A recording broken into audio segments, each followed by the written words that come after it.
Hola, buenos días. Bueno, en relación a los parciales, tengo que hacer algunas aclaraciones para que en tal caso repasen en cuanto a los temas que fueron, algunos temas veo que fueron bien comprendidos y otros que hubieron dudas. En la primera pregunta, ¿cuáles son los elementos de la costumbre internacional según el texto de Antonio Remiro Brotons? Bueno, en el texto él dice que la costumbre es una norma resultante de una práctica general, uniforme y duradera, llevada a cabo por los sujetos del derecho internacional. Hasta ahí está el elemento objetivo. Y después dice, y realizada con la convicción de ser socialmente necesaria, hasta el punto de ser jurídicamente obligatoria. Y ese es el elemento subjetivo o psicológico. Bueno, y después está desarrollado. Esto es un tema que lo vimos en clase. Básicamente de esta definición se desprenden los dos elementos que había que explicarlos, ¿no es cierto? En general esta pregunta vi que no tuvo mayores dificultades. En cuanto a la segunda pregunta, si las personas son sujetos de derecho internacional, bueno, la mayoría puso que sí, que son sujetos, pero el tema de la fundamentación en algunos casos fue correcta y en otros casos no. Por ejemplo, algún error que he visto repetido es que me han puesto de que las personas son parte del Estado, y como son parte del Estado y el Estado es un sujeto de derecho internacional, entonces ellas también son sujetos de derecho, y no sería la respuesta. Básicamente nosotros vimos que las personas son sujetos de derecho internacional porque tienen la capacidad de adquirir derechos y contraer obligaciones, son susceptibles de adquirir derechos y contraer obligaciones internacionales. Y vimos cuáles eran los derechos y cuáles eran las obligaciones. O sea, esa sería la justificación. Después, igual las primeras dos en general más o menos estuvieron respondidas. En cuanto a la tercera, que es creo que una de las que mayor dificultad tuvo, cuando dice, produce efectos jurídicos la autenticación del texto de un tratado internacional, justifique.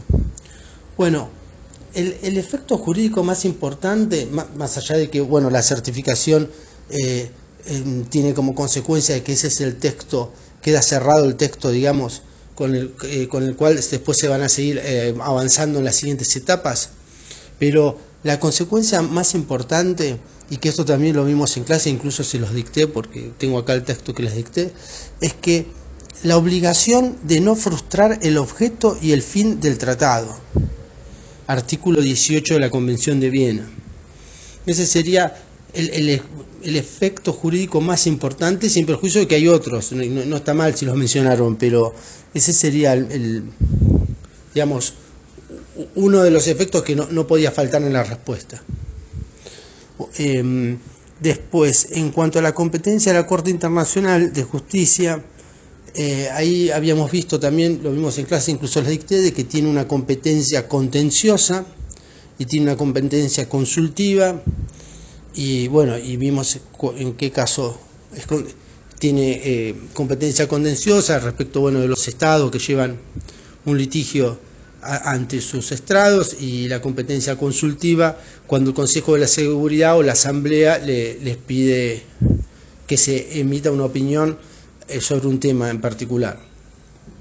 Y después, bueno, que sus sentencias son definitivas, inapelables, obligatorias, vinculantes y demás, que son todos elementos principales, características de la Corte.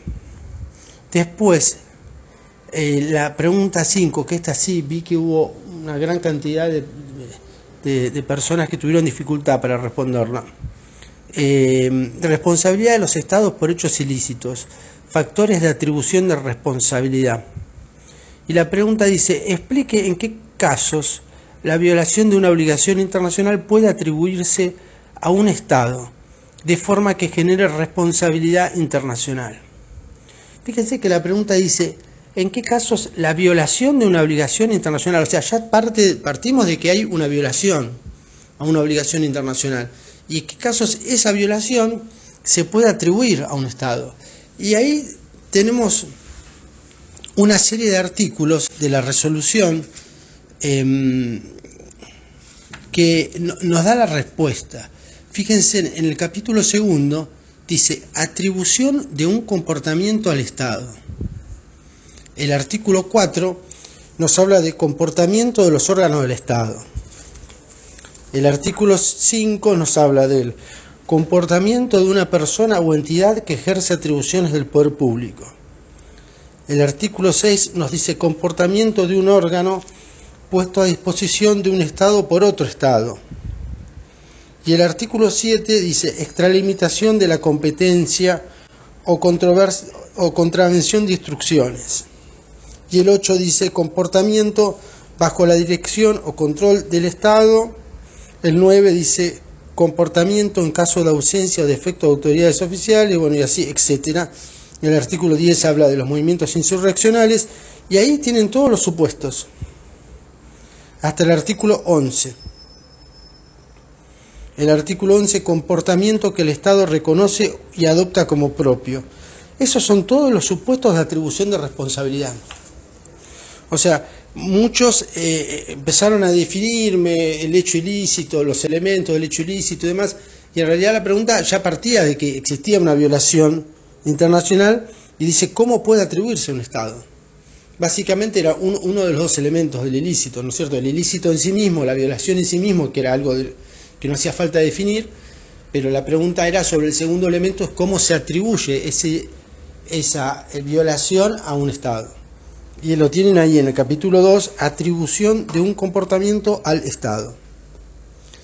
Así que más o menos esto es, digamos, es la devolución sobre lo que he visto en qué líneas generales de que han sido los parciales.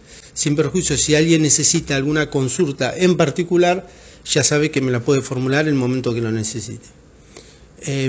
La semana que viene tenemos el recuperatorio, esta semana en realidad el viernes tenemos el recuperatorio para los que deseen hacerlo. Los que tienen 7 o más de 7 o sencillamente no quieren presentarse al recuperatorio, no es necesario que vengan. Yo voy a mandar una clase grabada, así que el tema de la clase va a estar grabado para que ustedes lo puedan escuchar en sus casas tranquilos, tienen los textos y vienen a clase solamente los que tienen que rendir. Así, por una cuestión de organización, como son muchos alumnos, si no se complicaría dar clases y tenerlos rindiendo al mismo tiempo. Bueno, cualquier cosa que necesiten, estamos en contacto.